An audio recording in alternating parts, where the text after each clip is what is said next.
കർത്താവിൻ്റെ അതിവിശുദ്ധ നാമം വാഴ്ത്തപ്പെടുമാറാകട്ടെ. സദൃശവാക്യങ്ങൾ 28-ാമത്തെ അധ്യായം 1-ാമത്തെ വാക്യത്തിൽ നാം ഇങ്ങനെ വായിക്കുന്നു: ആരും ഓടിക്കാതെ ദുഷ്ടന്മാർ ഓടിപ്പോകുന്നു, നീതിമാന്മാരോ ബാലസിംഹം പോലെ ഇരിക്കുന്നു എന്ന്. എൻ്റെ പ്രിയ ദൈവമക്കളെ, നാം ഇന്ന് ലോകത്ത് നോക്കുമ്പോൾ അനേകരെ കീഴ്പ്പെടുത്തി അവരെ വിഷമിപ്പിച്ച് അല്ലെങ്കിൽ അവർക്ക് ദുഷ്ടത ചെയ്ത് അങ്ങനെ ജീവിക്കുന്നവർ ഒരുപാട് പേരുണ്ട്.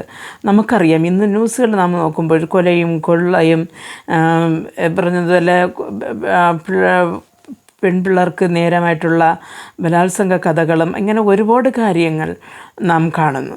പക്ഷേ ആ ഒരു ദുഷ്ടലോകത്തിൽ ജീവിക്കുമ്പോൾ ഇന്നും മക്കളെ വെളിയിൽ വിടുവാൻ അല്ലെങ്കിൽ ഒരു സ്ഥലത്ത് ജോലിക്ക് അയക്കുവാൻ, പഠനത്തിന് അയക്കുവാൻ മാതാപിതാക്കൾ ഭയങ്കരമായിട്ട് ഭയപ്പെടുന്ന ഒരു കാലയളവിലാണ് നമ്മുടെ ജീവിതം. പക്ഷേ ഇവിടെ ദൈവവചനം എന്ത് പറയുന്നുവെന്ന് കേട്ടാൽ, ആരും ഓടിക്കാതെ ദുഷ്ടന്മാർ ഓടിപ്പോകുന്നു, നീതിമാന്മാരോ ബാലസിംഹത്തെപ്പോലെ നിർഭയമായിരിക്കുമെന്ന്. എൻ്റെ പ്രിയ ദൈവമക്കളെ, നിങ്ങൾ ദൈവത്തിൽ ആശ്രയിക്കുന്ന ഒരു പൈതലാണെങ്കിൽ ഇന്നു മുതൽ ദുഷ്ടന്മാരെക്കുറിച്ചുള്ള ഭയം നിങ്ങൾക്ക് വേണ്ട. കാരണം എന്തെന്ന് വെച്ചാൽ, നിങ്ങൾ പ്രാർത്ഥനയോടെ നിങ്ങളുടെ മക്കളെ വെളിയിൽ അയക്കുമ്പോൾ അവർക്ക് ചുറ്റും നിന്ന് കാവൽ ചെയ്യുന്ന ഒരു കൂട്ടം ദൈവദൂത സംഘമുണ്ട്, ഒരു അഗ്നി വലയമുണ്ട്. പക്ഷെ അവരുടെ മുമ്പിൽ ഒരു ദുഷ്ടചിന്തയോടെ ഒരു മനുഷ്യനോ അല്ലെങ്കിൽ ഒരു പൈശാചിക ശക്തി എന്തെങ്കിലും അവരെ അണുകയാണെങ്കിൽ അത് ഓടിപ്പോകുമാറാക്കുന്ന ദൈവത്തിൻ്റെ ദൂതന്മാരുടെ ഒരു കാവൽ അവർക്ക് ഉണ്ടാകും.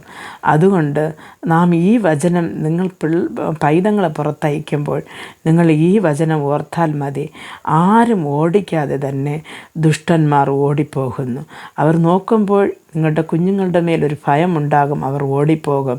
പക്ഷേ നീതിമാന്മാരോ, നിങ്ങൾ അതേപോലെ ദുഷ്ടത ചെയ്യുന്നവരായി ഇരിക്കരുത്.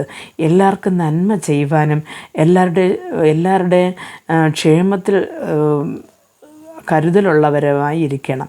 അപ്പോൾ തന്നെയാണ് നമ്മുടെ മക്കൾക്കും ആ ഒരു കരുതൽ ലഭിക്കും. കർത്താവ് നിങ്ങളെ ഓരോരുത്തരെയും അനുഗ്രഹിക്കട്ടെ. പ്രാർത്ഥിക്കാം. ഞങ്ങളെ അതിവാത്സല്യമായി സ്നേഹിച്ച് വഴി നടത്തുന്ന ഞങ്ങളുടെ സ്വർഗ്ഗസ്ഥ പിതാവേ, കർത്താവെ, നിന്നിൽ ആശ്രയമായി ഇരിക്കുന്ന മനുഷ്യൻ ഭാഗ്യവാൻ.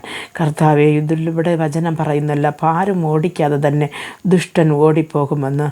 ഇവരുടെ ജീവിതത്തിൽ ഇവർക്ക് ദൈവമേ കണ്ണുനീരായി വേദനയായി ഇവർക്ക് ദൈവമേ നിത്യം ഇവരുടെ കുടുംബത്തിൽ കർത്താവെ വേദന വരുത്തുന്ന ഏതെങ്കിലും വ്യക്തി ജീവിതങ്ങളോ ആരെങ്കിലും കർത്താവെ കുടുംബങ്ങളോ ഇവർക്കെതിരായി നിന്നാൽ, അല്ലെങ്കിൽ ഇവർ അറിയാത്തവർ തന്നെ ഇവർക്ക് നേരായി കേസുകൾ കൊടുത്ത് അല്ലെങ്കിൽ ഇവർക്ക് നേരായി ഇല്ലാത്ത പഴികൾ പറഞ്ഞ് ഇവരെ താഴ്ത്തിക്കെട്ടുവാൻ നോക്കുന്നത് കൊണ്ട് കണ്ണുനീരോടും വേദനയോടും ഇരിക്കുന്ന മക്കൾക്ക് കർത്താവെ രാത്രി സമയങ്ങളിൽ കർത്താവെ ഈ സമയത്ത് കർത്താവെ ഒരു ഉറപ്പും ശക്തിയും കൊടുക്കണമെന്ന് പ്രാർത്ഥിക്കുന്നു. ഈ വചനം അവർ എന്നും ഓർക്കട്ടെ. കർത്താവെ, ആരും ഓടിക്കാതെ തന്നെ ദുഷ്ടൻ ഓടിപ്പോകും, പക്ഷേ നീതിമാന്മാർ ഒരു ബാലസിംഹത്തെ പോലെ എന്നും ഉറപ്പുള്ളവരായി തന്നെ ഇരുപ്പാൻ ഒരു നീതിയിലേക്ക് ഇവരെ നടത്തണമെന്ന് പ്രാർത്ഥിക്കുന്നു.